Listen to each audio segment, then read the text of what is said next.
వేములవాడ ప్రాంత ప్రజలు ఆశించిన స్థాయిలో ముఖ్యమంత్రి పర్యటన కొనసాగలేదని బారాస వేములవాడ నియోజకవర్గ ఇన్ఛార్జి చెలమెడ లక్ష్మీ నరసింహారావు అన్నారు.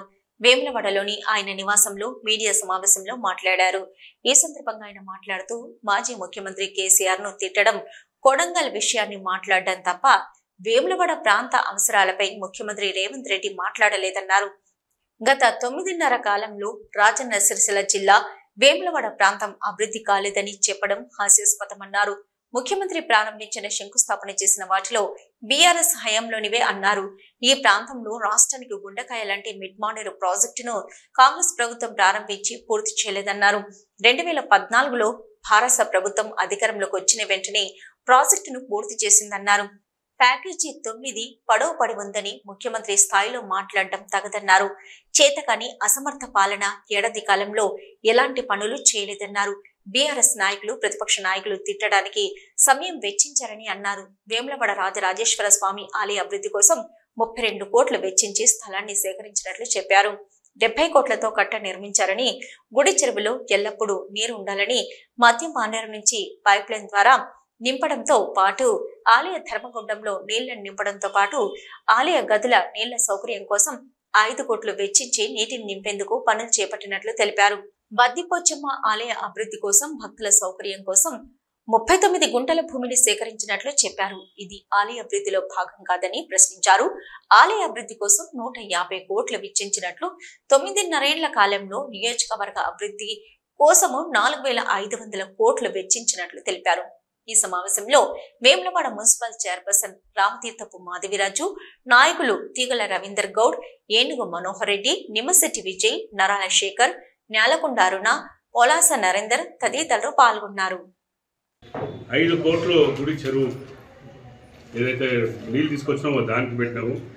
మన 17.5 కోట్లు బద్దిపోచమ్మ దీని ల్యాండ్ అక్విజిషన్ కోసం పెట్టినాము. ఇవన్నీ కలిసి సుమారు 154 కోట్లు అవుతుంది దానికి పెట్టినాము. ఇది కూడా వీటీడీ అనేది కూడా మేమే పెట్టినాం. వాస్తవంగా ముఖ్యమంత్రి స్థాయిలో మీరు వచ్చి మీ శాతగాని అసమర్థత వలన గత సంవత్సరం మీరు ఏమి పని చేయకుండా కేవలం ప్రకటనకు కానీ ఇంకేమైనా రాజకీయం కానీ బీఆర్ఎస్ నాయకులను లేదా మా నాయకులను తిట్టడానికే మీ సమయంతో వెచ్చించిన తప్పితే మీరు చిత్తశుద్ధితో పని చేయాలనే ఆలోచన మీకు ఏమాత్రం లేదని ఇది నిదర్శనమని చెప్పేదానికి చాలా బాధేస్తుంది. ఎందుకంటే మేము అభివృద్ధి కోరుకునే వ్యక్తులు. మీరు ఏ మంచి పని చేసినా దాన్ని స్వాగతిస్తాం. ఇవాళ మీరు కొన్ని మంచి పనులు చేశారు, ఏదో కొన్ని ఫండ్స్ ఇచ్చినా అన్నారు, అది మేము స్వాగతిస్తూ ఉన్నాం. ఎందుకంటే మంచిని మంచి అని, చెడు అనే ఆలోచన ఉన్న వ్యక్తులు, ఒక ప్రోగ్రెసివ్గా ఉండే వ్యక్తులుగా మేము ముందరికి వస్తూ ఉన్నాం. పోతే మిడ్ మానేర్ ఇష్యూలో మరి మా గౌరవ స్థానిక సభ్యులు, మన శాసనసభ్యులు కానీ మరి మంత్రివర్యులు పొన్నం ప్రభాకర్ గారిని చాలాసార్లు ధర్నాలు చేశారు. వాళ్ళు మొన్న చెప్పారు, వాళ్ళు 10,683 ఇండ్లు ఏదైతే ముప్పు గురైనాయో అందులో మరి 5,987 మందికి ఇండ్లు కట్టుకున్నారు. 4,696 మందికి మేము ఇందిరమ్మ ఇండ్ల ద్వారా 5 లక్షల రూపాయలు ఇస్తాము అని చెప్పడం జరిగింది.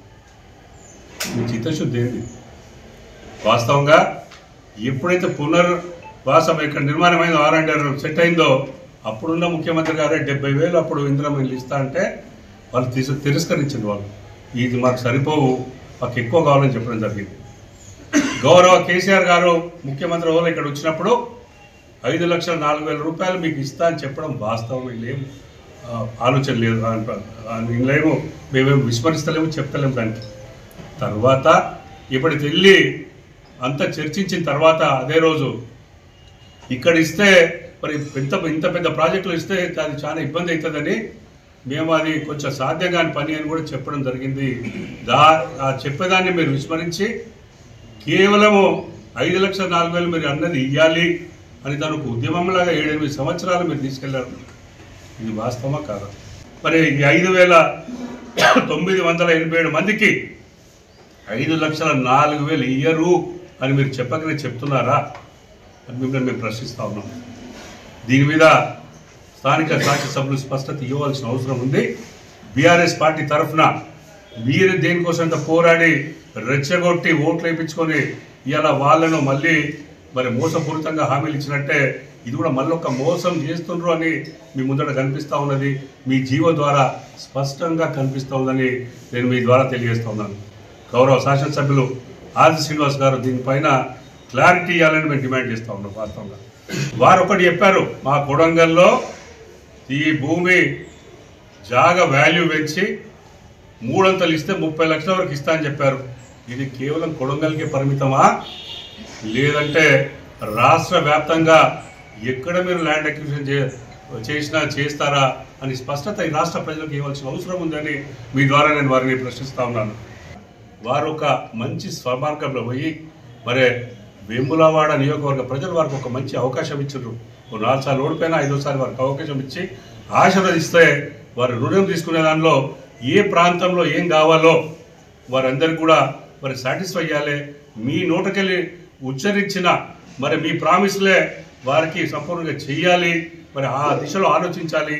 ఇంకో 4 సంవత్సరాలు మీకు ఉంది కాబట్టి మీరు ఆలోచించాలని వారికి డిమాండ్ చేస్తూ ఉన్నాను. అపోజిషన్ పార్టీలో ఉన్న అభ్యర్థిగా మరి నేను మీకు సూచనలు ఇవ్వాలి ఉద్దేశంతోనే మేము ప్రెస్ ముందరికి వస్తాం, కానీ ఎప్పుడు కూడా మేము ముందరికి రాము. నేను ఇన్ని పైసలు ఇస్తా ఇవి ఇస్తా నేను చెప్పలే. దాటేసి మా మంత్రి గారు వస్తారు, ఉత్తమ్ కుమార్ గారు వచ్చి చేస్తారని ఒకటి చెప్పి వేరే తప్పితే వేరే దేని మీద స్పష్టత చేయలేదు. మరి ముఖ్యమంత్రి గారే స్పష్టత ఇవ్వనప్పుడు మరి మీరు ఎట్లా ఇస్తున్నారు, మీ హోదా ఏందో నాకు తెలియదు. కానీ దయచేసి మీరు చెప్పిన స్పష్టత ఇవ్వాలని మీ ద్వారా మేము కోరుతాం.